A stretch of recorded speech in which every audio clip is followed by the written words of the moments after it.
Mr. President, thank you. On February 22nd, 20 addressed your country in wide address, and you said that you were acting because you had come to the conclusion the United States, through NATO, might initiate a, quote, surprise attack. And to American ears, that sounds paranoid. Tell us why you believe the United States strike Russia out of... Well, it was not about that the United States wanted to surprisingly strike Russia. I didn't say so. Is it a talk show or is it a formidable, serious talk we're having? Here's the quote. Thank you. It's a formidable, serious talk. It's a serious talk, okay. You are trained in history, as far as I know. Yes. So I'll allow myself, to spend a minute to give you a reference note, a debriefing, if you don't mind that. Well, look, our relationship with Ukraine, what was the starting point of the relationship? Where does Ukraine come from? The Russian state became centralized, which was the year of establishment of the Russian state in 862, when, well, there is a city of Novgorod in the northwest of Russia, when they invited Prince Rurik from Scandinavia, from the Vikings, in 862.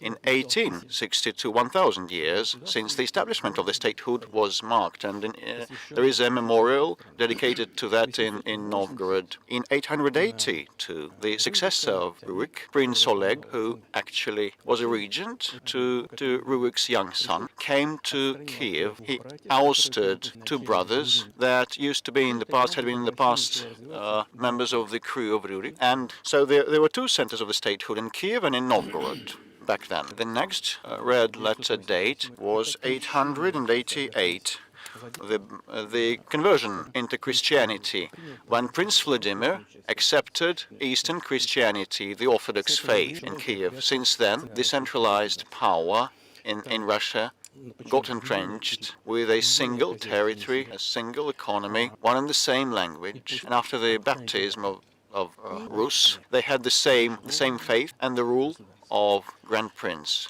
and the centralized Russian state was fledgling. Thanks to different reasons, after the succession to throne practices were introduced by Yaroslav the Wise, after he'd passed away, there was not direct order of succession from father to the eldest son, but it was the horizontal from the demised prince to his brother, and all that led to the partitioning, feudal partitioning of ancient Rus.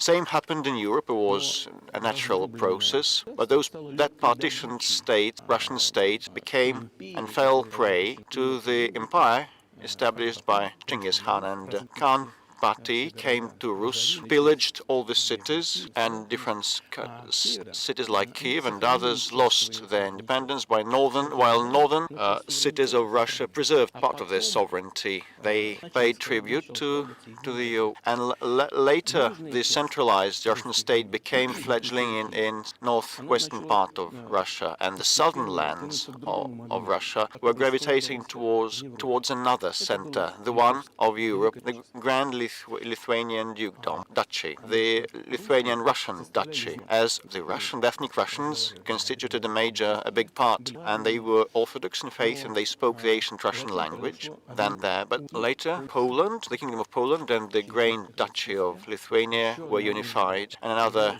unification in spiritual sphere was signed, and part of the Orthodox priests were now subordinate to Pope. So those lands were transferred to the Polish and Lithuanian state, but for decades the Poles tried to convert those people, those Russians, trying to entrench an idea that those were not specifically and fully Russian, trying to assimilate them. Ukraine means the trim of the nation, the trim of the land, the border area. So some of them were border guards or something, but there was not about a specific ethnic group. So the Poles tried to assimilate the Russian population there and treated those lands in a tough or cruel even way. All that led to that part of the Russian lands struggle for their rights. They wrote letters to Warsaw claiming that their rights were to be upheld. I beg your pardon, can you tell us what period? I'm losing track of where in history we are. The Polish oppression of Ukraine.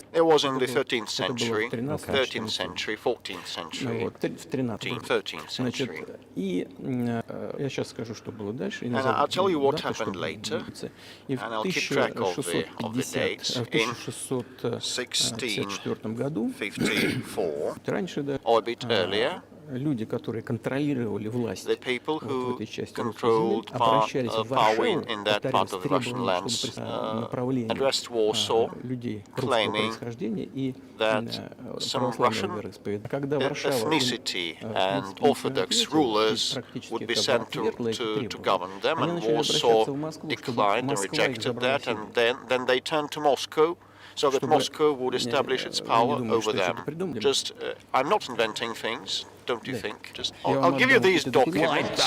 It doesn't sound like you're inventing it. I'm not sure why it's relevant to what happened 2 years ago.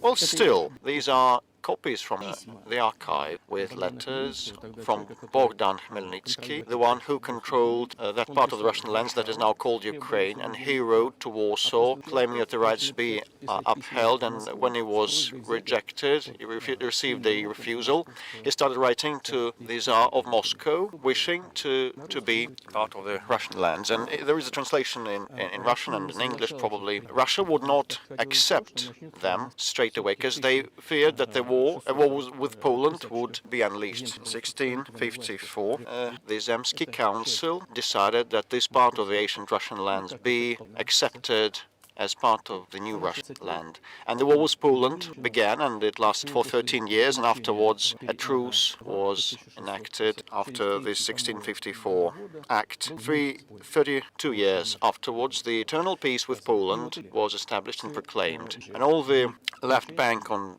the Dniester River, including Kiev, Dnieper River, was part of Russia, became part of Russia, and the right bank of Dnieper became part of Poland. And under the rule of Catherine the Great, Russia returned all those historical lands of its. And that all happened and lasted till the revolution. But before World War I, using the ideas of Ukraine ethnicity and origin, the Austrian General Staff started promoting the Ukrainian origin and Ukrainian identity, because they, in the view of the First World War, they wanted to weaken the prospective enemy. And the idea that had been born in Poland, that those people residing in that territory were not specifically and wholly Russian, was later promoted by the Austrian General Staff, and theorists appeared in the 19th century upholding the independence of Ukraine. They spoke of its need to obtain independence, but all the pillars of the Ukrainian sovereignty, all the proponents, said that Ukraine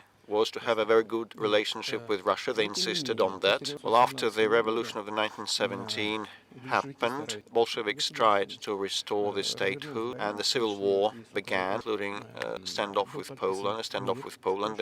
In 1921, the peace treaty with Poland was claimed, and under this treaty, the right bank of Dnieper River once again belonged to Poland. In 1939, after Poland cooperated with Hitler, and they collaborated with Hitler actually. We have all the documents in the archive, and Hitler proposed Poland a peace treaty and a friendship treaty, but he claimed that Poland should give the Danzig corridor back to Germany, and that connected the main part of Germany with East Prussia and Königsberg.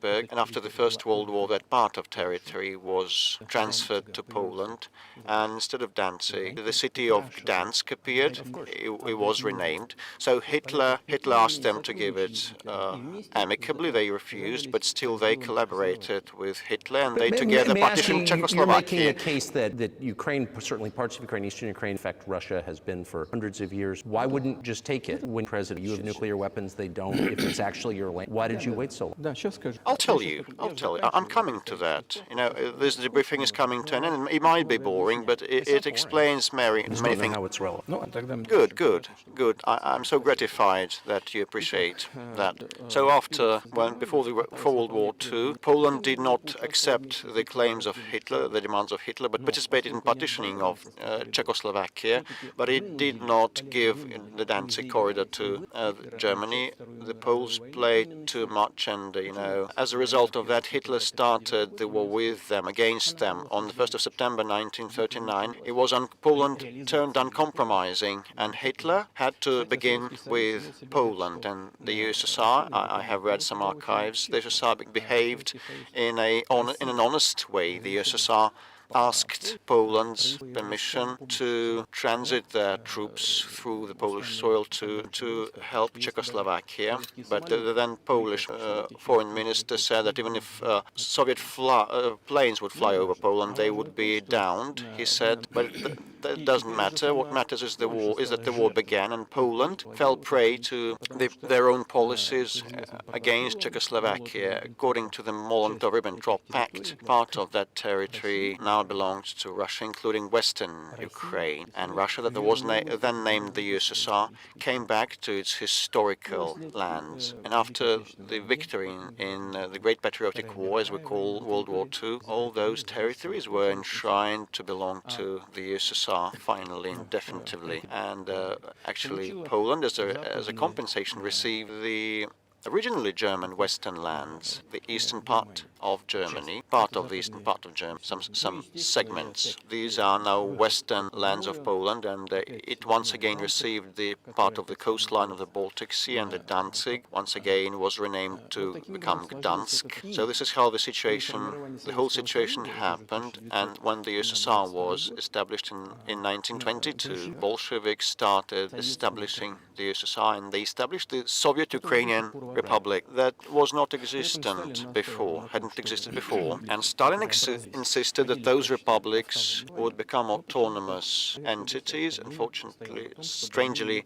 Lenin insisted that they should have a right to withdraw and pull out of the USSR. And to unknown reasons, he transferred some of the lands to that Soviet Republic of Ukraine that belonged previously to Russia, and that became part of the Ukrainian Soviet Republic, including the Black Sea region that was conquered by Catherine the Great, and it had no historical bearing on Ukraine, had no relation. In 1654, when Ukraine was got reunified with Russia, they were the size of 3 to 4 contemporary regions of Ukraine. In 1654. You obviously have encyclopedic knowledge of this region, but why didn't you make this case for the first few years as president that Ukraine was a country? Yes, the Soviet Ukraine received a great deal of territory that had never belonged to it, including the Black Sea region. Russia received those lands as an outcome of the Russian-Turkish wars, and they were called New Russia or Novorossiya, but that doesn't matter. But actually, Lenin, the founder of the Soviet state, gave Ukraine its own territory, and for decades, the Ukrainian Soviet Republic was part of the USSR. And to unknown reasons, the Bolsheviks promoted the Ukrainian culture and language. Ukrainization was called, and similar things were done in other Soviet republics. The ethnic profiles of those republics were raised and promoted. This is how Soviet Ukraine was created, and after the Second World War, Ukraine received part of the lands that had belonged to Poland before, and part of the land that had belonged to Hungary and Romania before. So Romania and Hungary were deprived of part of their lands, and these lands were snatched and given to Ukraine, and now they're still part of Ukraine. So in this sense, Ukraine is an artificial state that was established. Hungary has a right to take its land back from Ukraine, and that other nations have a right to go back to their 1654 border. Well, I'm not sure whether they should come back to the 1654, but if anyone believes, and everyone believes, that the Stalin regime rule saw a lot of violations of human rights and violation of the rights of other nations. In this sense, actually, one can state that they may have a right to claim those lands back. Have you told Viktor Orban that he can have part of Ukraine? Never. I've never told him. Not a single time. Never. We haven't even had any conversation on that, but I actually know for sure. Of course, the Hungarians who live over there, they want to get back to their historical land. Moreover, just an interesting anecdote, a personal one, I would like to share with you let me diverge a little bit. Somewhere in the 80s, I think I went on a road trip through the USSR from Leningrad on a car via Kiev. Then I went to western Ukraine. I went to the town of Beregovoye, and all the names of the cities and towns over there are were in Russian, and also in one language I didn't understand. It was Hungarian, it was not Ukrainian. So I went through a village, and there were men sitting next to their houses, and they were wearing black suits, three-piece suits, and in cylinder hats, and I was wondering whether those were artists, and I was told these were Hungarians, and I asked, what are they doing here? And they say, that's historical land, they live here. It was during the Soviet times, the 1980s, and they had managed to preserve the Hungarian language, Hungarian names, national attire, and they felt Hungarian, and they were Hungarian. Well, that is, and there's a lot of that, though. I think many nations are upset about Transylvania as well as you. But many nations feel frustrated by the redrawn borders of the wars of the 20th century and wars going back 1,000 years, the ones that you mentioned. But the fact is that you didn't make this case in public until 2 years ago, February. And in the case that you made, which I read today, you explain at great length that you felt a physical threat from the West in NATO, including potentially a nuclear threat, and that's what got you to move. Is that a fair characterization? Well, yes, I understand that probably a long soliloquy does not fit the genre of an interview. So I asked whether that was a show or a serious talk, and you said it was a serious talk, so bear with me, please. So we are coming to the point where the Soviet Ukraine was established.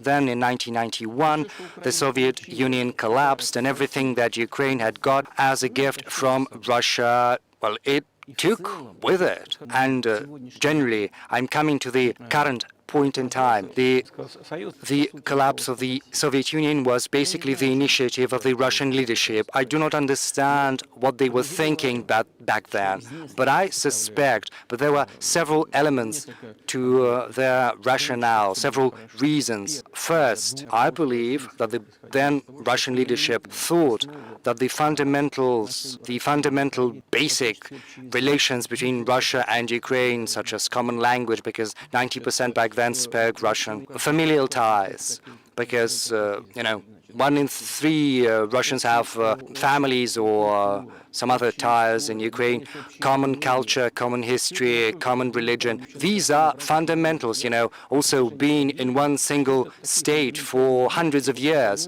These are fundamentals, just as the economic interconnections. And that is what drove the Russian leadership to think that inevitably the relations would be good between the two countries. And secondly, as an American citizen, I want you and your audience to know that the Russian leadership thought that, okay, the USSR would cease to exist, but there would be no more divisive lines of ideological nature. They also thought that Russia, voluntarily, of its own volition, decided to dissolve the Soviet Union, thinking that the civilized West, as it were, would see that as an invitation to friendship and alliance. That is what Russia was expecting from the US and the collective West as a whole. There were some smart people, in particular in Germany, Egon Barth.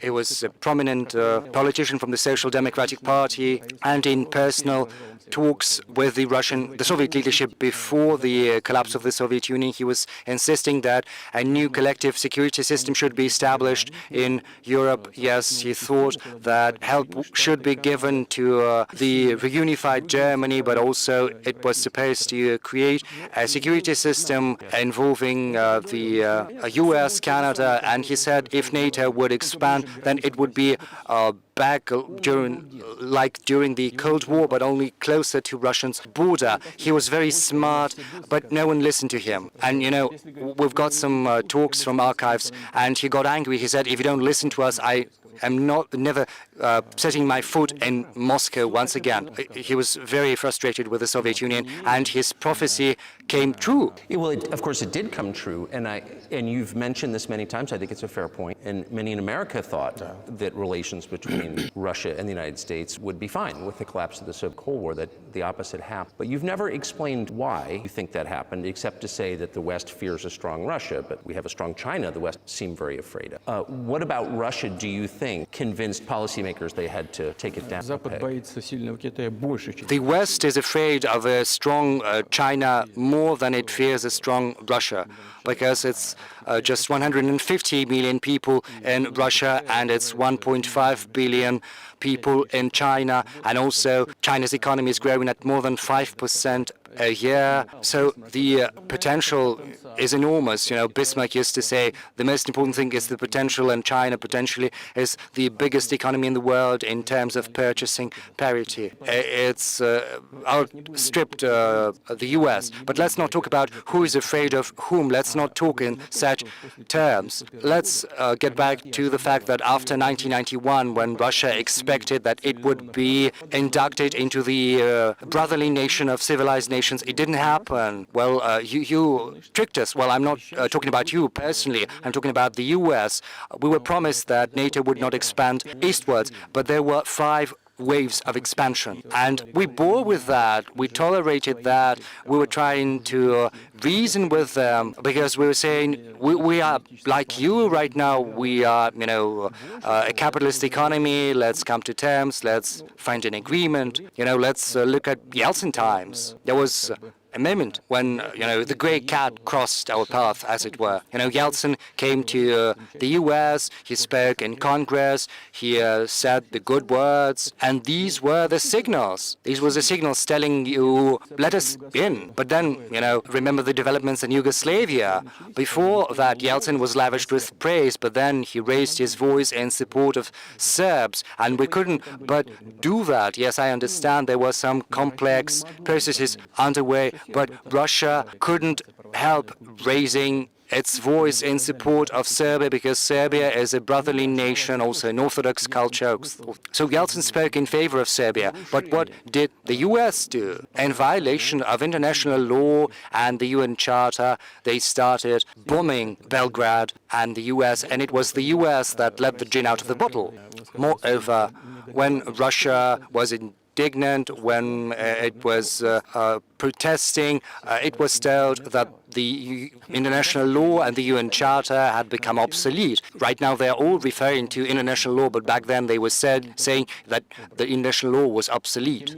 Yes, some things need to be changed, but not in this manner. And then Yeltsin came under heavy criticism. He was accused of alcoholism, of understanding nothing. He understood everything. Okay, I became president in 2000, and I thought, okay, Yugoslavia is a thing of the past.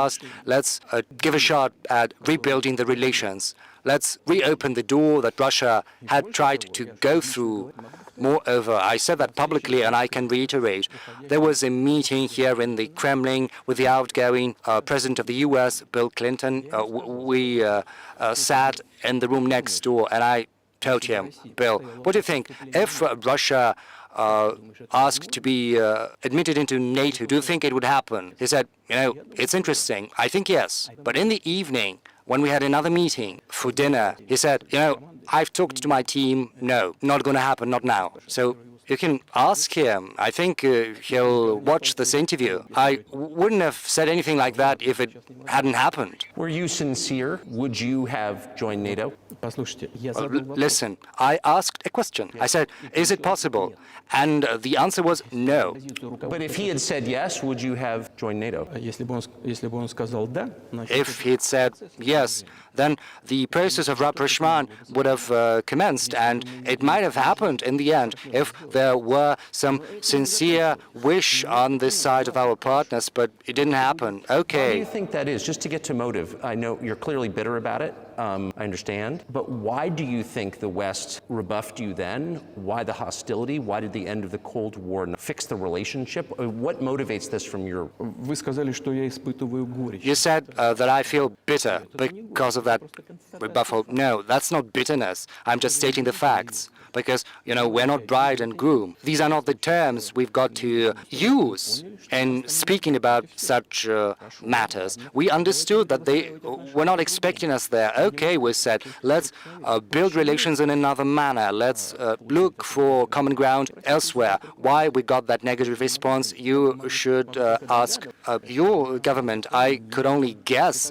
it would be too big of a country with its own opinion. Well, I saw how NATO solves and settles matters. Just an example I would like to cite, it applies to Ukraine.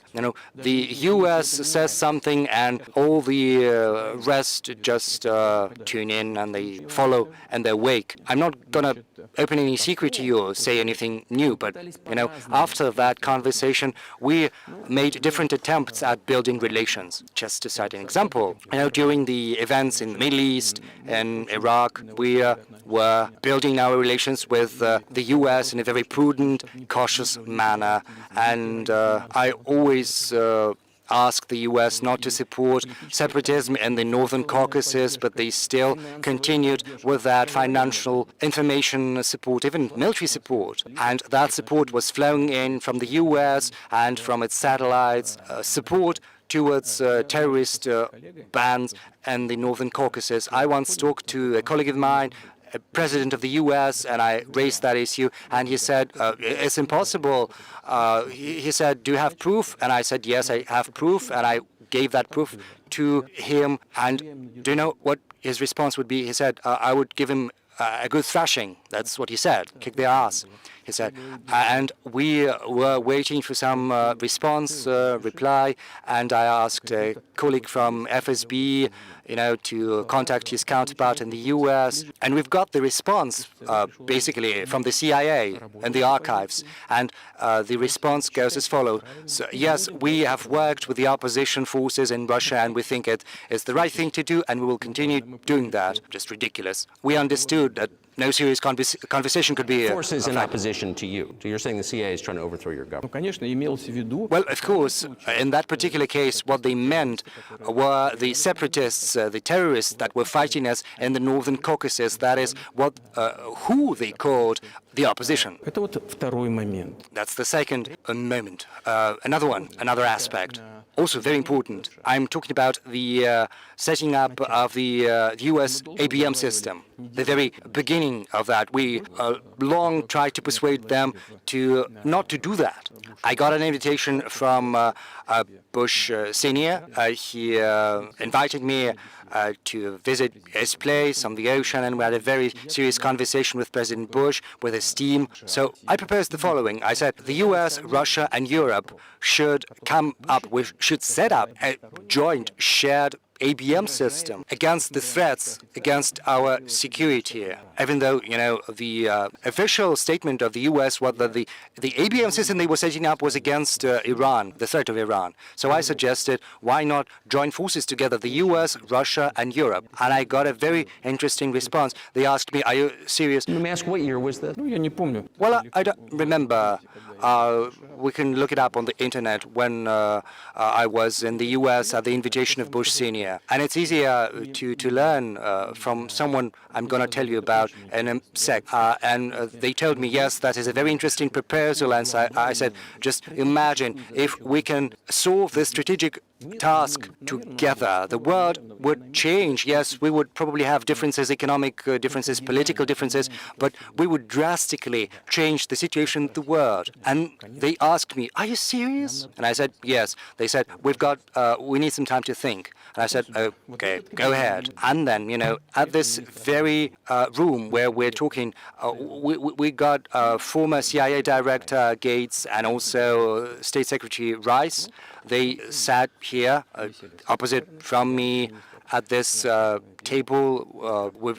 We had defense minister, foreign minister, and the guests said, yes, we've thought about that, but we disagree. So And twice you've described U.S. presidents making decisions and then being undercut by their age head. So it sounds like you're describing a system that's not run by the elected. Именно так. yes, exactly. В конечном итоге нас послали подальше. So yes, they just rebuffed us. I'm not going to reveal all the details because that was a confidential conversation, but our proposal was declined. It's a fact.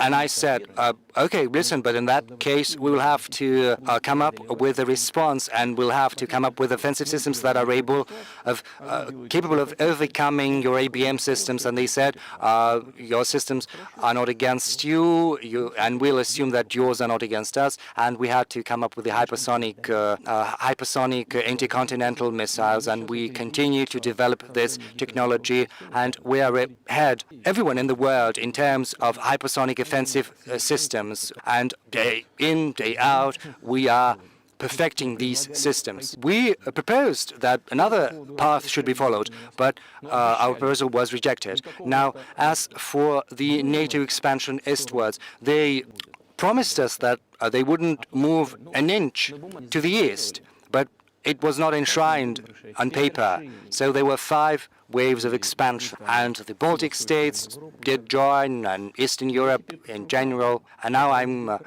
coming to the crux of the matter. They came to Ukraine. In 2008, at the Bucharest summit, a statement was made saying that the doors were open to Georgia and Ukraine to join NATO. Now, as far as decisions are made in NATO, Germany, France allegedly were against, some other countries, European countries, but, President Bush is a very tough guy, and as I was told afterward, I was told that he had exerted pressure on them and they had to acquiesce. So it's like in a kindergarten, where are the guarantees? Who are they? They got under some pressure and they had to agree. Okay, but then they say, Ukraine is never going to join NATO. And I say, I know that you agreed to open the doors to Ukraine in 2008.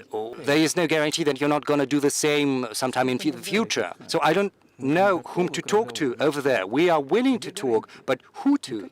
Whether regarding the guarantees, no guarantees at all. And they started entering the Ukrainian soil. This was the full history about how that territory developed and what relationship they had with Russia. Each second or third person they has had ties with Russia. So when the elections happened in the new sovereign Ukraine as a result of the Declaration of Independence of Ukraine, that said that Ukraine was a neutral state, but all of a sudden in 2008, NATO doors were opened to that. So it's so interesting, but we hadn't agreed to that. We didn't come to terms on that. All presidents that rose to power in Ukraine relied on voters, on the electorate that had a good relationship and a good attitude to Russia.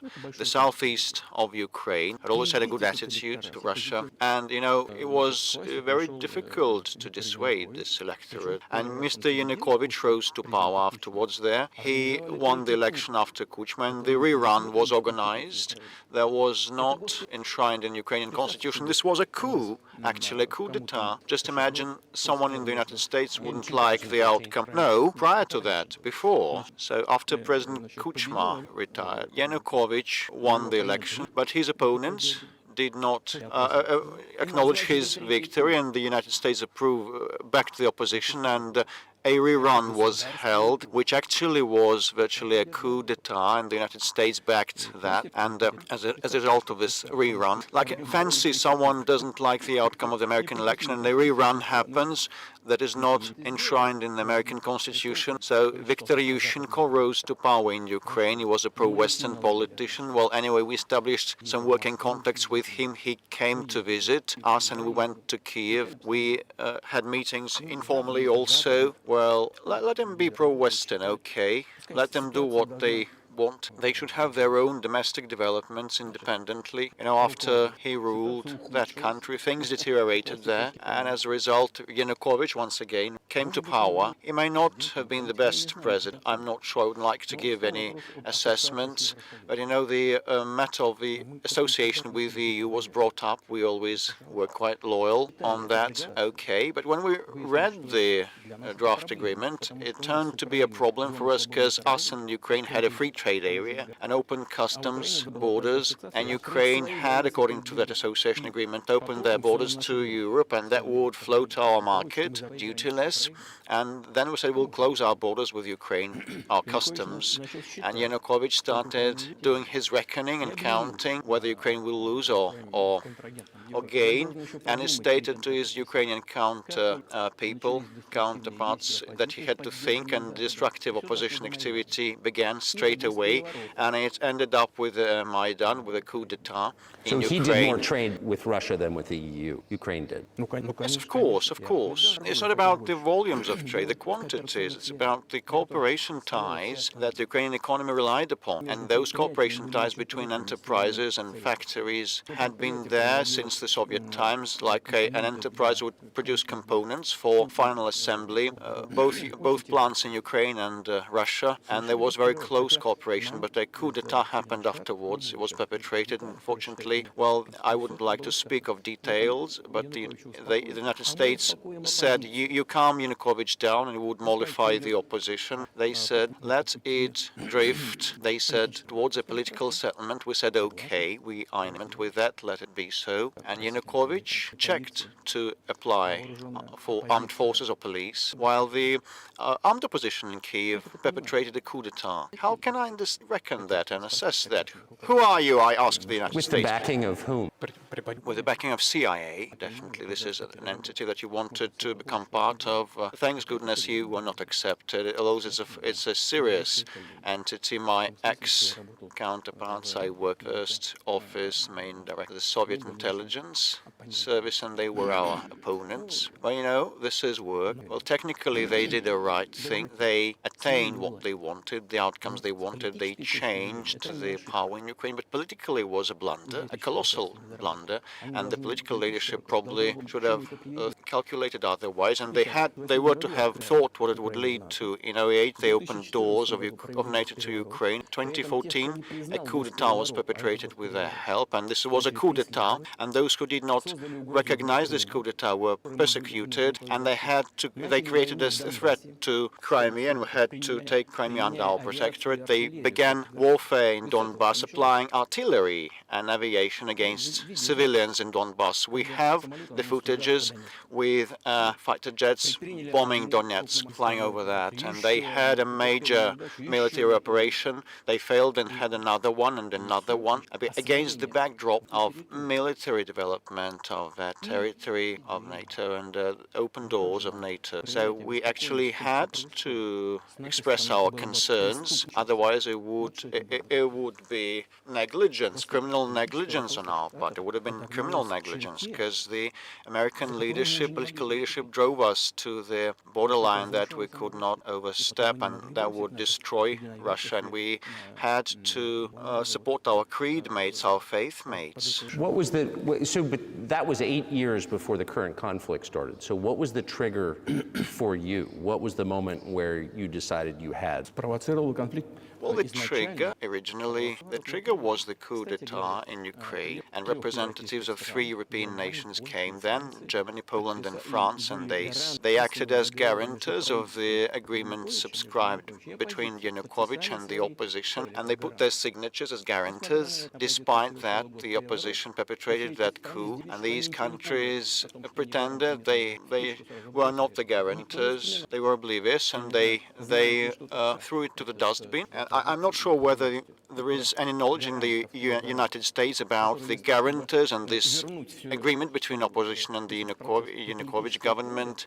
And instead of a political settlement, they supported the coup, they backed the coup. There was no point in that, actually, believe me, because Yanukovych agreed to everything and he was ready for early election and he stood no chance to succeed, to win. Why then perpetrate this coup and all those victims? And why pose a threat to Crimea and launch an operation against Donbass? I cannot understand that. I cannot fancy. This is the miscalculation of theirs, and the CIA did its part, played its part. One of the deputies of secretaries of state said that they spent around $5 billion on that. But why do that? Why have they done that? It could have been done legally, legitimately, and without the loss of Crimea for them. And we wouldn't stir a finger. We wouldn't have stirred a finger had there not happened the bloody developments on Maidan. We back then agreed that after the collapse of the USSR, the borders would be as agreed, as stated, but we never agreed to an expansion of NATO or that Ukraine would become part of NATO. We never conceded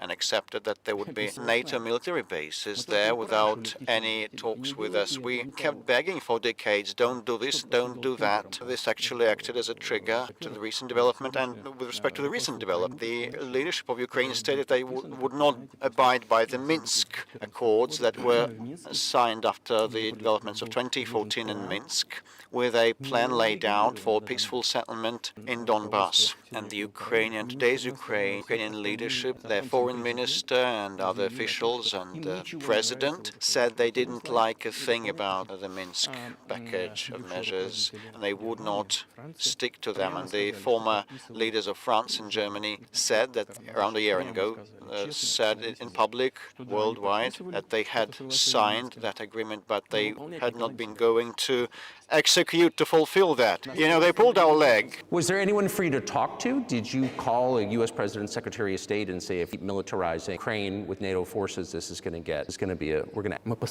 kept telling them that. We addressed the American leadership and the European leaders, claiming that it be stopped immediately and the Minsk Accords were to be executed. It was our requirement, our demand. I was ready to fulfill, to honor. This is not an easy thing for Ukraine, with lots of autonomy for Donbass. But I was positive. It was my sincere belief that if we would persuade those people living in Donbass to come back to the Ukrainian statehood, and they had to be persuaded, the wounds would heal, I was sure, and sooner or later, gradually, that part of the Ukrainian territory would fit back into the overall frame of reference of Ukraine, and pensions and allowances would be paid once again. But no one wanted that in Ukraine. They wanted to act with the help of military force only. And it ended up with this situation, and they stated in Ukraine we would not fulfill the package of measures, and they started the war back in 2014. And our goal, our aim is to stop this war. We didn't launch it back in 2014. We're now trying to stop that. I mean, have you achieved your aim? No, at this point of time we have not, because one of the goals is the denazification, to denazify Ukraine. I mean, the prohibition of neo-Nazi movements in Ukraine. This is one of the issues that we discussed, that was brought up during negotiations in Istanbul last year, at the outset of last year. Upon our initiative, it was concluded, as the Europeans told us, that the context had to be established and provided for the final definitive signature of documents. And my colleagues in France and Germany told me, just imagine how are they going to sign this at gunpoint? You should move your troops, pull your troops back from Kiev. As soon as we pulled our troops back from the Kiev region, all of a sudden, straight away, our Ukrainian counterparts, our negotiators, threw all the accords and wasted them into the dustbin, and they got ready for a long-standing standoff and military opposition with the help of the United States. This is how things develop. But what is, pardon my ignorance, what is denazification? What would that mean? Well, I'm coming to that. It is a very important question, pertinent. Denazificate. After the start of its independence, after they obtained, Ukraine started looking for its identity, and it could not invent anything better than Putin ahead of anything else. You know, the false heroes that collaborated with Hitler. I have already said that in early 19th century, the theorists of a future prospective Ukrainian independence appeared. They assumed that an independent Ukraine was to have a good relationship with Russia. But in the course of the historical development, and those territories were part of Poland, Ukrainians were persecuted, and this identity was pressed upon, the crackdown upon, and that all remained in people's memory. And once World War II began, part of that far right or far national elite began to collaborate with Hitler, thinking that Hitler would bring them freedom. And the German troops, the SS troops, did the filthiest part job to eliminate Poles and Jews, and they did it with the hands of the collaborators, of those collaborators, and that massacre of the Poles and the Jews of Russians happened as a result. It was led by Bandera, Shushkevich, and other characters well known, and those people are now presented as national heroes, and they kept telling everybody, nationalism is existent in other countries. There are sprouts, definitely, but, they're trampled upon in many countries, but not in Ukraine.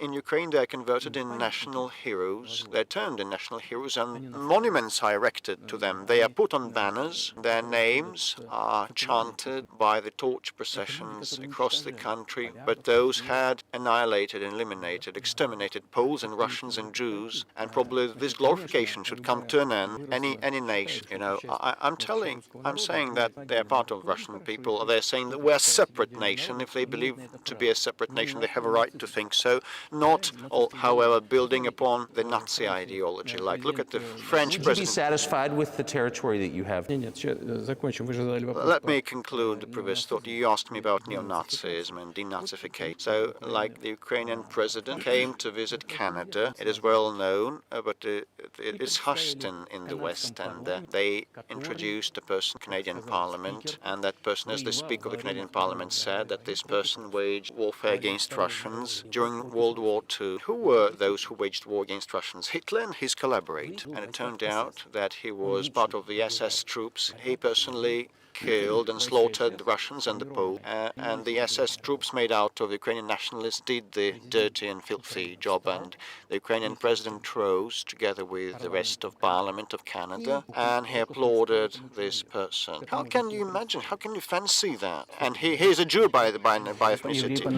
Really, my question is, what do you do about it? I mean, Hitler's been dead for 80 years. Germany no longer exists. And so, true. And so I think what you're saying is you want to extinguish or at least control Ukrainian national. How? Just listen to me. Your question is very intricate. May I speak up and say my true opinion? Will you not take offense? Of course. It is a tricky but a nasty question. You've been saying that Hitler is gone for 80 years, but actually his cause is with us, and the people that exterminated Jews, Poles, and Russians are still alive, and a president, the current president of today's Ukraine, gives this person a round of applause in Canadian Parliament, a standing ovation. Can we say that we eradicated this ideology altogether if we see such manifestations today? This is what I mean to be denazification. We should get rid of these people that bring this practice and theory to life, trying to preserve that. This is what denazification is about. Right. My question was a little more specific. It was, of course, not a defense of Nazis, neo or otherwise. It was a practical question. You don't control the entire culture like you want. So how do you eliminate a culture or an ideology or feelings or a view of history in a country that you don't control? What do you do about it? Well, strange as it may seem to you, during the talks in Istanbul, we did come to an agreement. And, everything was put on paper, saying, like, statements that no Nazism, neo-Nazism would be cultivated in Ukraine, that it would be prohibited at the legislative level. So we did come to an agreement on this subject. And this can be achieved through talks. And there's nothing humiliating in that to Ukraine as a modern civilized state. Does any country have the right to propagate Nazism? No, that's it. Will there be talks, and why haven't there been talks about about resolving the Ukraine talk. Они были. Well, these talks did happen, and they did reach a very high point of according our positions. It had been difficult, but these talks were almost finished. But once we withdrew our troops from Kiev, the other side, namely Ukraine, simply discarded all the agreements that had been achieved, and it noted an agreement following the orders of the US and the Western countries to fight Russia until victory. Moreover, the Ukrainian president introduced a legislative ban on having negotiations with Russia. He signed a decree that bans anyone from having talks with Russia. How can they have talks if he prohibited himself from doing that and the rest as well? Yes, we do know that there are some ideas with regard to this settlement, but in order to come to an agreement, you need to have dialogue, right? Well, but you wouldn't be speaking to the Ukrainian president, you'd be speaking to the American president. When was the last Joe Biden? Ну, я уже не помню, когда я с ним Well, I don't remember. Well, we could look this up. А что, я должен все помнить? Well, why do I have to remember everything? You know, I've got many things to attend to. Well, he's funding the war that you're fighting, so I would think that would be. Ну да, он финансирует. Well, yes, he does fund that. When did that happen? The last time I spoke to him was before the beginning of the special military operation. Incidentally, I'm not going to go into details, but back then I told him, I said, I think you're making a mistake of historical proportions in supporting what is currently happening over there. I told him that, and I had said that to him on multiple occasions. What did he say? У него, пожалуйста. Well, you should ask him, please. It's easier for you because you are a citizen of the US. You can go there and, you know, ask him. I think it would be improper for me. Before February of 20. Нет. No, we haven't spoken. We do have some contacts. Incidentally, you remember I told you about my proposal on working together on setting up a joint ABM system. Well, you can ask all of them because all of them, luckily, are very healthy and all alive. And the former president and Condoleezza and Mr. Gates, I think, and the current director of CIA, Mr. Burns. Back then, he was ambassador to Russia, and I think he was very successful at what he was doing. And they were all witnesses to these conversations. You can ask them. And if you're interested in to know what President Biden responded to my words, you should ask him. I'm definitely interested, but from the outside, it seems like this could devolve or evolve into a thing that brings entire world conflict and could nuclear launch. And so why don't you just call Biden and say, let's work this out? А чего решить?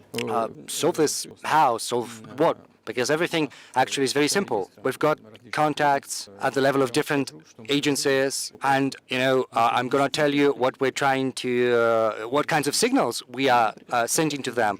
And what we're saying is, if you want this over, you have to stop the supplies of weaponry, and everything is going to end in several weeks, and then we can agree on the terms. It's as easy as that.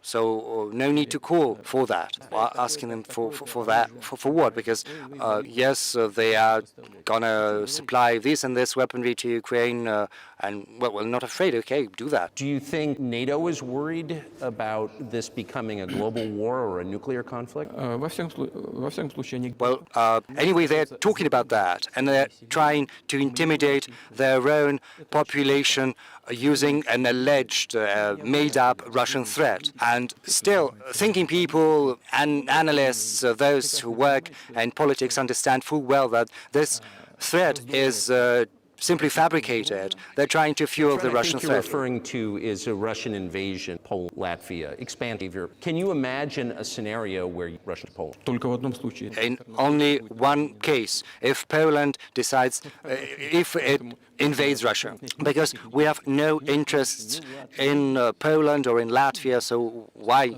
do that? We have no interests, only threats. Well, the argument, I know you know this, is that, well, he invaded Ukraine. He has territorial aim across. Абсолютно, это абсолютно. Absolutely. No, I rule this possibility out. You don't have to be an analyst because that goes against common sense, you know, to get involved in a global war, because a global war would push humanity as a whole to the brink of extinction. Yes, there are means of deterrence. That's true. You know, they were making threats saying that Russia would use tactical nuclear weapons tomorrow or the day after tomorrow. But these are, well, you know, it's just like a boogeyman for rank-and-file citizens to make the U.S. taxpayers, the European taxpayers, you know, to pay up for military action in Ukraine. And their goal is to weaken Russia as fully as possible. One of our senior United States senators from the state of New York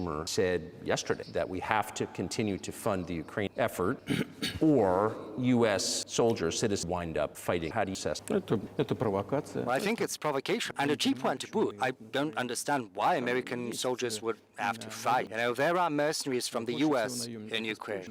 The biggest number from mercenaries comes from Poland and then the U.S. If someone wants to dispatch regular troops to Ukraine, then that would, no doubt, put humanity on the brink of a very serious global. Does the U.S. why? Fight someone thousands of kilometers from your national territory? Don't you have other things to look into? I think there are issues on the border, issues with migration, with external public debt, you know, like to the tune of more than 30 trillion US dollars. There are other things to do. Isn't it better to come to an agreement with Russia, given the current development, given that you understand that Russia is going to fight for its national interests until the very end? So this should compel us to get back to common sense, to have respect for our country, for our interests and search. I think this would be far smart and far more sensible. You did. I was busy that day. Nate, do you have I did not blow up Nord Stream. Thank you, though. У вас лично, может быть, есть алиби. Well, personally, you might have an alibi, but CIA doesn't have one. Do you have evidence that NATO or the CIA did it? Знаете, я не буду вдаваться в Well, детали. you know, I'm not going to go into detail, but as they say, you know, you've got to search for someone who had interest in that. And in this particular case, you have to search not just for someone who is interested in that, but also someone who has the capabilities, because there are many people who are interested in that, but, you know, not everyone is capable of scouring the bottom of the Baltic Sea. But I'm confused. I mean, that's the biggest act of industrial terrorism ever, and it's the largest emission CO2 in history. Okay, so if you had evidence, and presumably given your security services, your intel service would, that NATO, the US, CIA, the West did this, why wouldn't you present it and win a propaganda victory? В войне пропаганда очень сложно. Well, it's very difficult, you know, to achieve a propaganda victory because the US controls all the global media. And as far as many European media are concerned, the end beneficiary in many cases are American Foundation. You know, so, you know, getting mired in that, well, this is one avenue to pursue, but, you know, it can turn out to be very expensive. And moreover, we might reveal our own sources of information without securing the end result. The whole world understands what happened, and even the American analysts speak about that publicly. But here's a question you may be able to answer. You worked in Germany, famously. The Germans clearly, that they're NATO part, but and it damaged their economy. Great, it may never recover. Why are they being silent about it? That's why wouldn't the Germans say so?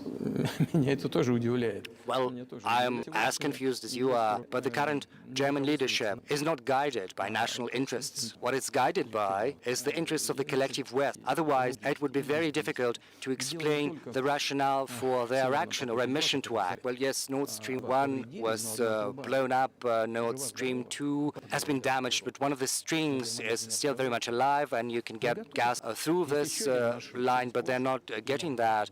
We are willing to do that, but they're not asking for that. There is another route via Poland, and Poland has shut that down. But Poland is eating from the hands of Germans. They're taking money from the European funds, whereas the biggest donor of those funds is Germany. But Poland has shut down the pipeline leading to Germany. Why did they do that? I do not understand. Or let's have a look at Ukraine. Germany is the second biggest donor after the US in terms of financial aid provided to Ukraine. Through Ukraine, there are 2 gas pipelines, so why wouldn't they take one of the gas pipelines? They could ask Ukraine to open that up, and they would get gas from Russia. So The Germans are giving them money, giving them weapons, so they could ask for gas from Russia in response, because otherwise they have to pay triple price for LNG, and it brings down the competitiveness of the German economy. And they're giving money to Ukraine. They could ask in recompense, for some economic support like gas. So you should ask them why they're doing what they're doing. These are incompetent people. Well, maybe the world is breaking into two hemispheres, one with cheap energy, the other without. And I want to ask you that, if we're now a multipolar world, we are, can you describe the blocks of alliances? Who is side? Послушайте, вы сказали, мир разделяется Well, на you are saying the world is being split into two hemispheres. It's our brain that it's divided into hemispheres. One hemisphere is responsible for one field of action, the other is more creative, but still it's one brain, it's one head. And the world should be one, should be united. Security should be together, should be common, shared. It shouldn't be security just for the golden billion. And only if it's one world, then the world is going to be predictable and stable. And as long as the head is split into two, it's a disease, and a grave one too. And right now the world is suffering from this grave disease. But I think to a large extent, thanks to sincere and honest journalism, we will be able to overcome that disease. Well, let's just give one example. U.S. dollar, which has world in a lot of ways, here at ours. Is that going away as the reserve currency, accepted currency? How have the dollars played in the world? Вы знаете, это одна из Well, грубейших I think this is one of the gravest strategic mistakes committed by the U.S. leadership, using the U.S. dollar as an instrument for foreign political confrontation, because dollar was the cornerstone of American prosperity and power, and everyone understood that, because however many dollars you've printed, they go around the world. Inflation is at a minimum, 3% or so, 4%, which is an acceptable level for the U.S. And you can as many U.S. dollars as you like, because the public debt of the U.S. is testimony to that. But be that as it may, dollar is still the cornerstone of American power across the world. But once the U.S. leadership decided to use the U.S. dollar as an for foreign policy confrontation, once they did that, they dealt a blow to the American power. I would be loath to, use for better words that are improper, but it is a very grave mistake. Look, even the American allies decrease their dollar reserves. They are starting to search for ways to shield themselves, because if the U.S. applies restrictive measures to certain countries, such as freezing assets or restrictions on transactions, then it is a very grave signal to the whole world. What did happen in Russia? Until 2022, around 80% of Russian foreign trade transactions were carried out in US dollars, and US dollar accounted for about 50% of our transactions with third countries. Whereas currently this figure has been brought down to 13%, but we were not the ones to prohibit the use of US dollars. This was not our goal. It was the US decision to restrict our transactions in dollars, which is absurd, especially from the point of view of the interests of the U.S. taxpayer, because this decision has dealt a blow to the American economy, undermining American power across the world. Incidentally, our transactions in yuan accounted just for 3% right now. We've gone up to 30% in transactions in rubles and 34% in yuan. So why did the U.S. do that? I think it's self-conceived. They thought that the Russian economy would collapse, but it didn't. Moreover, look at the other oil-producing countries. They are doing the same thing. They are following our suit. They start to pay for oil in renminbi. Do they understand what they're doing in the U.S.? What are they doing? It's like undermine their own prosperity. Ask anyone who is a thinking person in the U.S. I think that's a fair assessment. The question is what comes next, and maybe you trade one colonial power for another, much less sentimental and forgiving colonial power. I mean, is the BRICS, for example, in danger of being dominated by a way that's good for their sovereignty? We worry about it. эти страшилки. know this story, heard them before. Bogey China and our son, not neighbors or relatives, we share 1,000. This is number two. We're used to one another around for about third, foreign affairs, philosophy, China, not aggressive. Their mates are about searching for compromise for a trade. See that follows. Try lay out mildly in mild language. Where said that the volume of cooperation and trade growing, while the pace of the growth of China's cooperation with Europe is higher, outpacing the cooperation with Russia. Tasks are they not afraid of being exposed to China? They might be, but anyway, they want to enter the China when they face economic deficit. Now, on the China pride come our market, and there are a lot of Chinese sponsors in the US. Well, policies are fining; they're damaging themselves. China fine, limit cooperation, very silver as regards the dollar. With respect to the legitimate from the perspective of the sanctions, one should have a second thought whether to make such decisions or not. So you said a moment ago that the world would be a lot better if it weren't broken into one of the reasons you don't have that because the current American trade think if there were a new after Joe Biden be able to reestablish government, or does it not matter who the president? Сейчас скажу, но чтобы закончить предыдущий Let вопрос. me finish the previous thought. We have $200 billion. This is the target of myself and that of my friends Xi Jinping, the president of China. We want to reach $200 billion of mutual trade, and we have smashed that. We have exceeded that. We have around $230 billion of bilateral trade, and the Chinese statistics say that it's around $140 billion. And what is important is that it is a well-balanced type of mutual trade, mutually complementary in energy and science solutions, logical solutions, and others. It's well-balanced. With respect to BRICS, by and large, Russia has assumed the presidency there.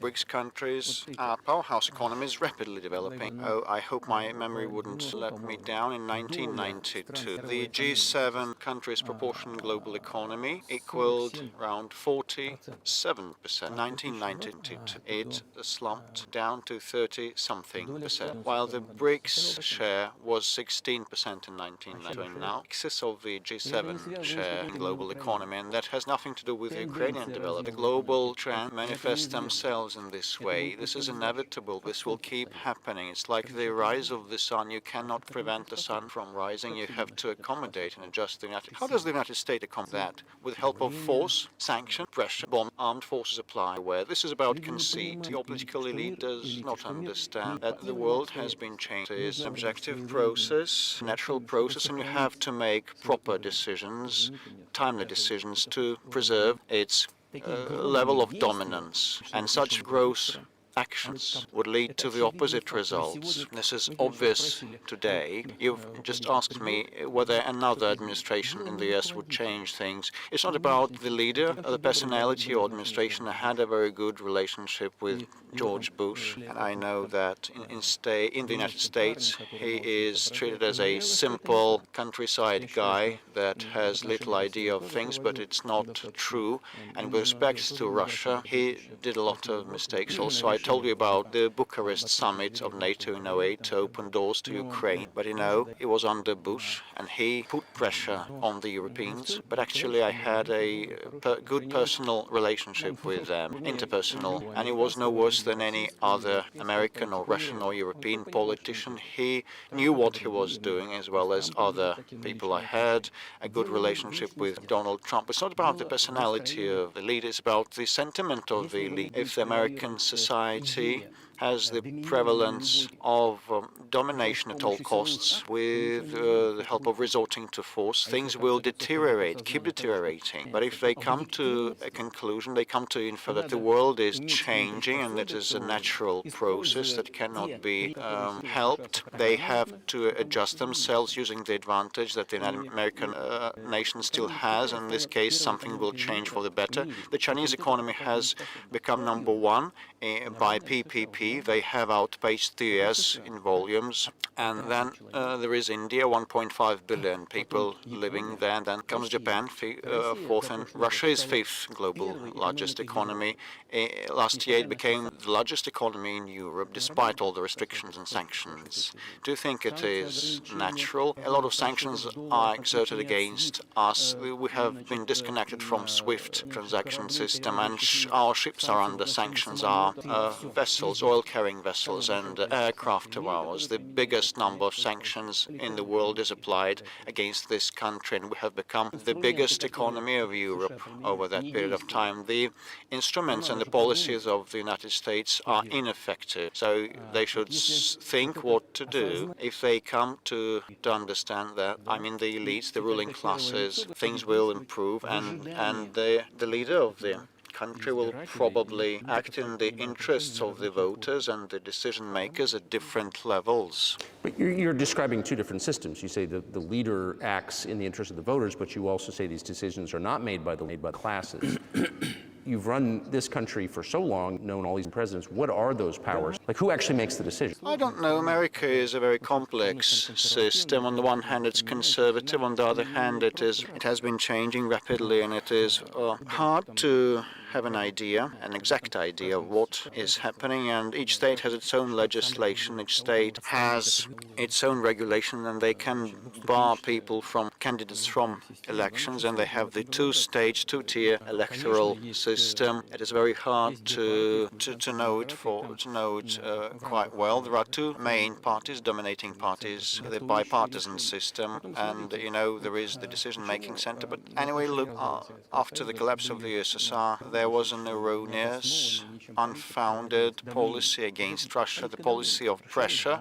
NATO expansion means pressure, and the backing of the separatists in the Caucasus, and the ABM, the missile defense system establishment, is also about pressure. Then Ukraine was dragged into NATO. It is also an element of pressure. Why so? Because excessive production capabilities were created. Lots of think tanks and centers and Soviet studies professionals that knew no other thing. They persuaded the political leadership that they should keep pressing Russia, mounting pressure to partition Russia with several quasi-states on its territory, so that their aggregate potential and capability would be used for further struggle with China. This is a mistake because there have been too many professionals dealing with the opposition to the USSR. Probably there is need for new, fresh blood and forces and people that are forward-looking and know what is happening worldwide. Look at Indonesia, 600 million people, a huge population that you cannot turn a blind eye upon, and Indonesia is now entering the club of the leading economies. And despite all economic problems, the US has a good economic situation, and the growth rate is around 0.5%, if I'm not mistaken. But actually, if you want to provide for a good future, you have to change the approach to what has been happening. The world will anyway change, irrespective of what is the outcome of the Ukrainian situation. The world has been changing, and pundits and experts in the US start writing that gradually the United States change its policies, world, but whether it's abrupt, quick, and painful, or smooth and gradual, this is the question. And these are the ideas of people that are not anti-American in nature. That they are looking and tracking the global developments. And we need to have more forward-looking people that can analyze things and recommend something to the political leadership. I just have to ask, you've said clearly that NATO action eastward is a violation of the promise you all were made in 1990 threat. Right before Ukraine, the Vice Security encouraged the President. Do you think that was an effort to provoke? Well, we repeatedly, on many occasions, suggested that decisions to the problems that emerged in Ukraine after the coup in 2014 be found with peaceful means, but no one listened to us. But the Ukrainian leadership that was under the American control stated all of a sudden that they would not honor the Minsk arrangements. They didn't like a thing about that, and they kept waging warfare in that territory. And the NATO military structures, tapped into the Ukrainian soil with training centers and military bases established under these guise. And in Ukraine, they proclaimed that the Russians are not an original nation, not an authentic nation, and they enacted laws that would limit the rights of the ethnic Russian and Russian speakers. Ukraine received the southeast as a gift from Russia, but all of a sudden they stated that Russians were not an authentic ethnicity there. In their totality, all these things brought about the desire to stop the war launched by the neo-Nazis in 2014 in Ukraine with the use of force. Do you think Zelensky has the freedom to negotiate a settlement to I do not know details. I can hardly judge, but I probably think he has. Well, his father was at war against the Nazis, and the second war I spoke with him once about that. I told him, Vladimir, why are you supporting the neo-Nazi Ukraine today when your father fought them? It was the front line. I would soldier. I would not respond wouldn't say what he responded. It would be inappropriate. But you know, with respect to liberty and freedom, well, of his, he rose to power with the help of the Ukrainian expectations that he would bring peace to Ukraine. This is why he had a landslide victory. But when he rose to power, he figured that probably it would be better not to quarrel with the neo-Nazis and nationalists because they are aggressive and you can expect anything, they are loose cannon. And the second point is that the West will keep supporting those who are against Russia always because it's beneficial. So this is why he adopted this position, despite the previous promises and pledges to his people to stop the war in Ukraine. So he deceived his own voters. But do you think at this point, as of February 4, he has the latitude to speak with you or your government directly about putting an end to this, which clearly isn't helped? Or can he do that? Why not? Well, he believes himself to be head of state. He won the election, although we believe that all those things that happened after 2014 originated from the coup d'etat, and today's authorities are flawed, deficient, and, you know, he believes himself to be president, and the United States and Europe recognize him and acknowledge his status. Well, we had talks with Ukraine in Istanbul, and we nearly came to terms, and he knew about that. And Mr. Arahami, who led the negotiating team of Ukraine, still is head of Ukraine's ruling party faction in their parliament. So he still is head of that presidential faction. So he's still an MP, and he subscribed the preliminary instrument in Istanbul. And publicly later he said that we were ready to sign it, but Mr. Johnson, the then Prime Minister of the UK, came and dissuaded us to do so, saying that better go to war with Russia. They would give us anything and everything so that we would return all the lands we lost, he said. And they agreed, he said. His statement was made public. He said it publicly and openly. Can they come back to that or not? Do they want it or not? And afterwards, the Ukrainian president issued a decree prohibiting to negotiate with us. Let him strike it down. Let him repeal that decree. Whether Russia is ready, we hear these questions, but we do not decline to talk. Let him abandon and repeal this decree. And the fact that they obeyed the persuasion of the former UK Prime Minister Johnson is ridiculous and very sad, I think, altogether. As Mr. Arahami has said a year and a half ago, we could stop the warfare, but actually the British persuaded us not so, and we turned it down. Where is Mr. Johnson now? The war is on go. That's a good question. Where do you think he is, and why did he do that? Hell knows. This was a mainstream idea. Everybody was delusioned that Russia could be defeated at the battlefield. This was about self-assurance, conceit, and very little reason. This was with the whole heart, but with little reasoning. You've described the Ukraine. You've described Russia itself. A couple of Orthodox. You're Orthodox. What does that mean for you? You're a Christian by your own description. What effect does that have?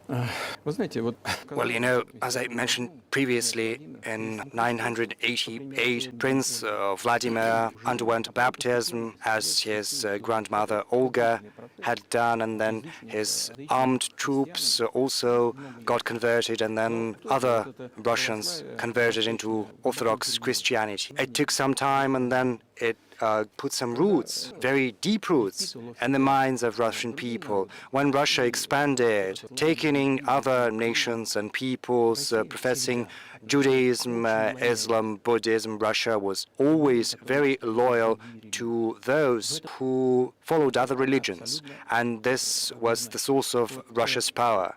There's no doubt about that. All world religions I have mentioned, and which are also traditional religions of the Russian Federation, have almost the same precepts. The values in these world religions are very close, if not identical. And the Russian authorities have always cherished the culture and the religions of peoples admitted into the fold of the Russian state, which served as the cornerstone of security and stability of the Russian nation, of the Russian people, because all peoples, almost all peoples living here, view Russia as their motherland. Say, if there are people coming to the US from Latin America, or there are migrants coming to Europe, very often they come from their historical land to European countries, whereas those who profess other religions than Orthodox Christianity in Russia still view Russia as their motherland. We are all one big family, and our traditional values are very close. I said this is one big family, but each family also includes other smaller families, and this is the basic foundation of our society. And if the family has tight-knit connections, then that is exactly the case, because you cannot assure a normal future for your children unless you ensure a normal future for the whole country. But can I say that the one way in which the religions are different is that Christianity is specifically a non-violent religion, says turn the other cheek, don't kill. How can a leader who has any, how can a leader be how do you wreck yourself? Well, it's easier to reconcile if you need to protect yourself, your family, your country. We have not attacked anyone. What was the starting point of the developments in Ukraine? The starting point was the coup d'etat as well as the flare-up of violence in Donbass. And we are protecting ourselves, our people, our country, and our future. As far as religion in general is concerned, the thing is, it does not manifest mostly externally. It's not just about going to church every day and kneeling to the ground. Religion resides within your heart. This is our culture. It's very human-oriented. You know, Dostoevsky is very well known in the West as a genius of the Russian culture and the Russian literature. And he spoke about that a lot. He spoke about the Russian soul. The thing is, Western society is more pragmatic, whereas a Russian is more concerned about eternal things, moral things, values. Maybe you'll disagree with me, but I think Western culture is more pragmatic. I'm not saying this is a bad thing. This is what gives the golden billion the chance to show some very good achievements in practical terms, in science. The thing is, we look the same, but our conscience, our mindset are somewhat different. Well, so do you see the supernatural at work? As look out across what's happening in the world now, do you see God at work? Do you ever think to yourself, forces that are... Да нет, я, честно говоря, так не думаю. No, honestly, I don't think that. I think the world community is developing following the inherent laws, and these laws are what they are, and there's no escaping that. It was always like that in mankind's history. Some countries rose, some peoples got bigger, got stronger, and then they left the international stage, losing the quality they had been accustomed to. Well, let's look at Genghis Khan, or the Golden Horde and the conquerors, or let's remember the Roman Empire. You know, you might think that there was nothing greater than Roman history in the history of mankind, but then the barbarians got stronger, got more numerous, and Rome fell. They had a head start. Their economy started to grow stronger, and the regime imposed by the Roman Empire fell apart. But it took 5 centuries. The Roman Empire had been disintegrating for 5 centuries. The difference from the current state of affairs consists in the fact that right now the developments are far more rapid than they used to be during the Roman time. So when does the AI empire start? Нет, все в более сложные. You are asking an increasingly more complicated question. In order to respond to this question, you would need to be an expert in big numbers, in big data, in AI. The thing is, humanity is facing a lot of threats in terms of genetics, for instance, because right now geneticists can go as far as to, create a specialized human being like an athlete or a genetically engineered military man. What do you think of that? And a chip has been incorporated into the brain by Elon Musk. Well, I think there's no stopping Elon Musk. He's going to do what he thinks he needs to do. But you need, I don't know, to find some common ground with him. You have to search for ways to persuade him. I think he's a smart person, and you've got to, come to an agreement, come to terms with him. This process needs to be formalized and subjected to certain rules. Humanity has to give some thought to what's going to happen to humanity due to the new developments in genetics or in AI. You can forecast what's going to happen in a more or less accurate fashion. But once humanity felt an existential threat coming from nuclear weapons, back then all countries who possessed such weapons decided to come to terms with one another because they understood that nuclear weaponry could drive humanity to extinction. So once an understanding comes that unbridled development of AI or genetics or other fields, which cannot be stemmed, you can't stop them. Research is going to continue, as it was impossible to, prevent powder from being used. And once humanity understands that the threat comes from these fields, then the time will come to an agreement on an interstate basis, intergovernmental basis, on how to regulate these fields. I appreciate all the time given. I just got to ask you one last question about Evan Gershkovich, who's the Wall Street prison for all. A huge story in the States, and I just want to ask you directly, without getting into the details of it or your version, happen if, as a sign of you would be willing to release him to us. Well, we've done so many gestures of goodwill out of decency that I think we've run out of them, because we've never seen anyone reciprocate to us in a similar manner. But on the whole, we are willing to talk. We do not rule out that we can do that if there is movement to accommodate us on the other side. And when I talk about the partners, I'm talking about our special services, and the special services are in contact with one another. They're talking about this subject. There is no taboo on discussing this issue. It can be solved, and we're willing to solve it. But there are certain terms that need to be met, that are discussed via special services channel. I think an agreement can be reached. So typically, this stuff has happened for centuries. One country catches another spy within its borders, it trades it for one of its own intel guys in another. I think what makes this different is the guy's obviously not, and maybe he was breaking your law in some way, but he's not. Everybody knows that being held hostage, which is true, with respect, and everyone knows it's true. So maybe he's in a different category. Maybe it's not fair to ask for somebody else in exchange for letting him out. Maybe it degrades Russia. Well, you can give different interpretations to what constitutes a spy, but there are some things under law. If a person gets some secret information, does that confidentially, then that is qualified as espionage. And that is precisely what he was doing. He was receiving some confidential information. He's getting that information in secret. Maybe he'd been implicated in that. Maybe he did that out of his own volition or due to carelessness. But as facts stand, this is qualified under law as espionage. And he was caught red-handed when he was receiving that information, and it's been proven. So, if it had been some far-fetched excuse, some fabrication, then it would have been a different story. But he was caught red-handed when he was getting in secret some confidential information. But are you suggesting that he was working for the U.S. government or NATO, or he was just a reporter who was given material he wasn't supposed to have? Those seem like very different. I don't know who he was working for, but I would like to reiterate that getting confidential information in secret is called espionage. Maybe he might have worked under the banner of the American Special Services. I don't think he was working for Monaco, even though Monaco might be interested in getting that in. But it's up to the special services to come to an agreement. And some groundwork has been laid. There are people who, in our view, are not tied to special services.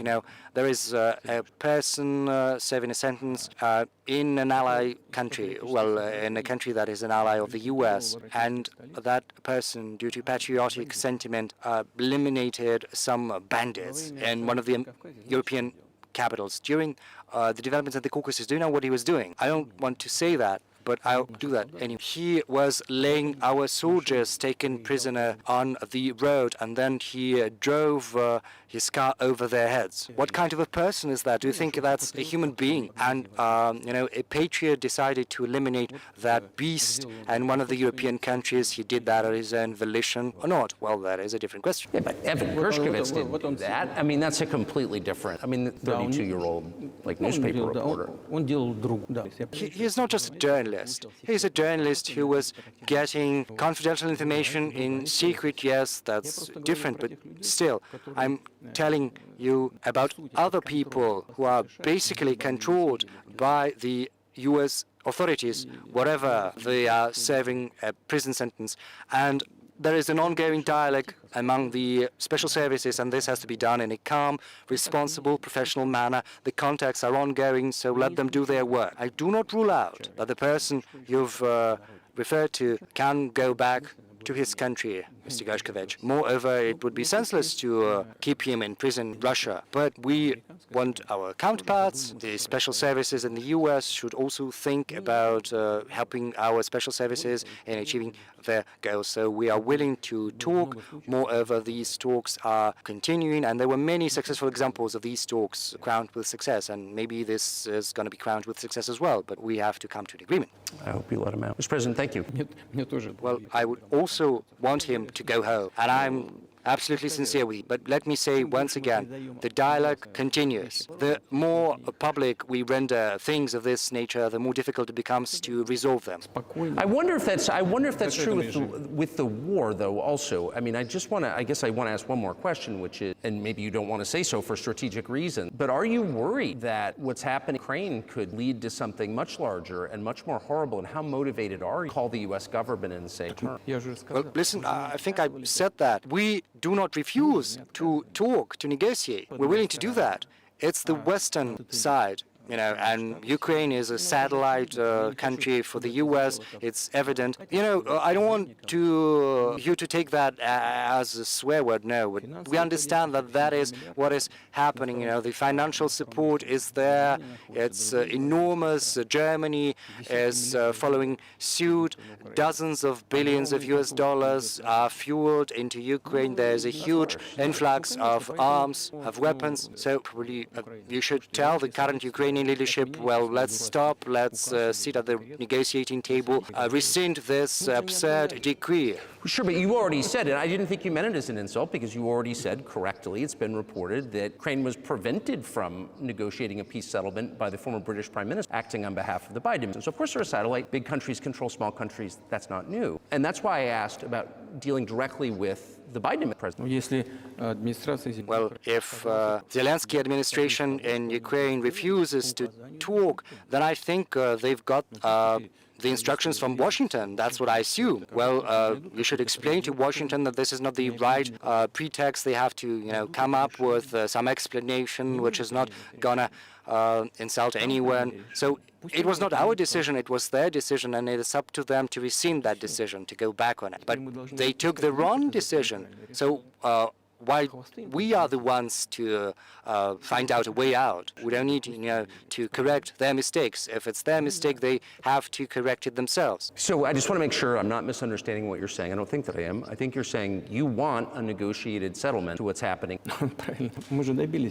Right, and we were there. There was a very huge document which we prepared in Istanbul, and it was initialed by the head of the Ukrainian delegation. He opposed his signature to the document, and we published some of the provisions. He put his signature, and he said they were willing to sign it, and the war would have been over 18 months ago, but Prime Minister Johnson came and he dissuaded us, and we missed that chance. Yes, it's a mistake, but let them get back to that. It's as simple as that. Why do we need to bother ourselves and correct others' mistakes? Well, yes, you can say that this might have been our mistake, that we have decided to escalate and use weapons, arms, to put an end to the war that started back in 2014. But let me get you back further to history. I told you, let's get back to 1991, when a promise was given to us not to expand NATO. Or let's get back to 2008, when the doors were open to NATO. Or let's get back to to the Ukrainian Declaration of Independence that proclaimed it as a neutral state, or let's get back to the developments when American and British bases started to be set up in Ukraine, or let's get back to 2014, the coup d'etat, but it's senseless. You can go back to history and go to and fro ad infinitum. It's a mistake, yes, but let them correct that, and we are willing to talk. Do you think it's too humiliating at this point for NATO to accept Russia's role, what was 2 years ago Ukrainian territory? Я же сказал. Well, I said that. Let them think how to come out of this in a dignified manner, if the will is there. Up until now, there's been a lot of talk about the need to secure a strategic defeat on the battlefield against Russia. Right now, they're coming to realize that it's impossible. I think it's impossible. It's never going to happen, inherently. And I think they're coming to realize that. I mean, those who control powers in the West, and once the realization has set in, they have to think about that, and we're willing to. Moreover, would you be willing to say, congratulations, NATO, you won? Вы знаете, это предмет переговоров. Well, this is a matter for talks, for negotiation, and no one is willing to talk about that with us. Well, maybe they want talks, and I know they do want. It's not just I see that, I know the will is there, but they don't know how to go about that. They've driven the situation to the point where we're at, and we're not the ones to have done that. It's our partners, our counterparts. Okay, it happened, but they have to think about how to reverse the situation. Maybe we shouldn't say that on camera. It would be funny if it were not so sad, and this incessant mobilization in Ukraine, the hysteria, the domestic problems they've been plunged into, sooner or later will come to an agreement. I know it might sound bizarre in the current situation, but be that as it may, the relations between the two peoples will be rebuilt. It'll take a lot of time, but they will heal. And there are, some examples. Well, to cite an example, the Ukrainian soldiers were encircled. I'm just drawing this example from real life. Our soldiers were shouting to them, "There's no chance, surrender yourselves and you'll go out alive." And they are shouting, speaking perfect Russian, saying Russians do not surrender, from the Ukrainians. So what is happening currently, to a certain extent, is an element of civil war. And everyone in the West think that the hostilities have driven a wedge into these two nations, splitting them apart forever. But it's not going to happen. They will get back together. Well, are the Ukrainian authorities dismantling the Ukrainian Orthodox Church, because it brings together not just the territory, it brings together our souls and hearts, and no one will be able to separate that soul. Shall we end here, or is there anything else? I think that. Thank you, Mr. President. Thank you.